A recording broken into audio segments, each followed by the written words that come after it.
Perkenalkan, namaku, sebut saja Bunga.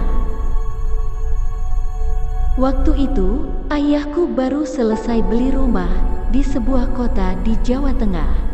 Dan, aku masih berusia 9 tahun. Rumah tersebut terletak di pinggir jalan raya. Sebelah kiri rumah merupakan jalan masuk gang.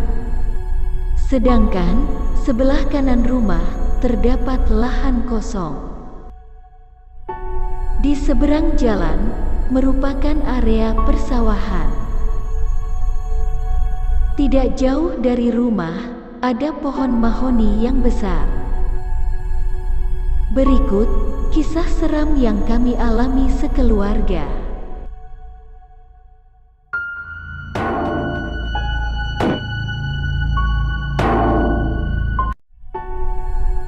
Rumah yang ayah beli ini memiliki 12 kamar tidur, jumlah kamar yang cukup banyak untuk keluarga menengah. Aku adalah anak terakhir dari 4 bersaudara. Kakak pertamaku sudah menikah dan sudah memiliki anak. Minggu-minggu pertama tinggal di rumah baru ini, semuanya berjalan normal, tidak ada kejanggalan atau keanehan yang terjadi.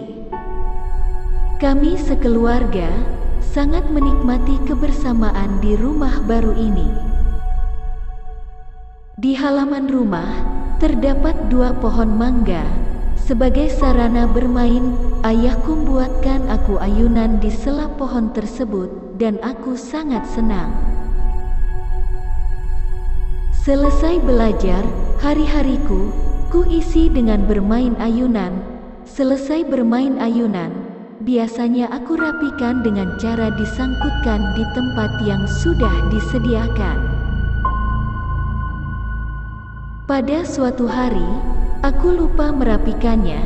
Waktu itu menjelang maghrib, kemudian kakakku menyuruhku untuk merapikan sebelum malam tiba. Hari mulai senja, aku pun bergegas untuk merapikan. Baru sampai ruang tamu, terlihat dari jendela kaca, di ayunan tersebut ada sosok perempuan dengan menggunakan baju warna putih, rambutnya panjang, sedang bermain ayunan. Sontak aku kaget, dan aku segera lari ke kamar. Aku pun ditanya sama kakakku, apakah sudah dirapikan? Karena aku gugup dan takut keluar rumah, aku pun menjawab, sudah. Malam itu, aku tidak berani bercerita tentang kejadian tersebut. Aku masih shock. Hingga keesokan harinya, aku memberanikan diri untuk bercerita. Mendengar ceritaku, ayahku memutuskan untuk mencopot ayunan itu. Berawal dari situ, di bulan-bulan berikutnya mulai muncul kejadian-kejadian aneh.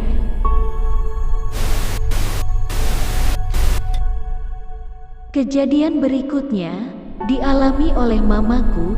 Waktu itu mamaku sedang mandi, sekitar jam 7 malam.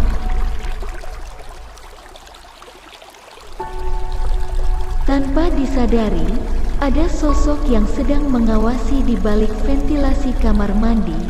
Sosok itu memiliki jari-jari yang panjang dengan kuku-kuku yang runcing.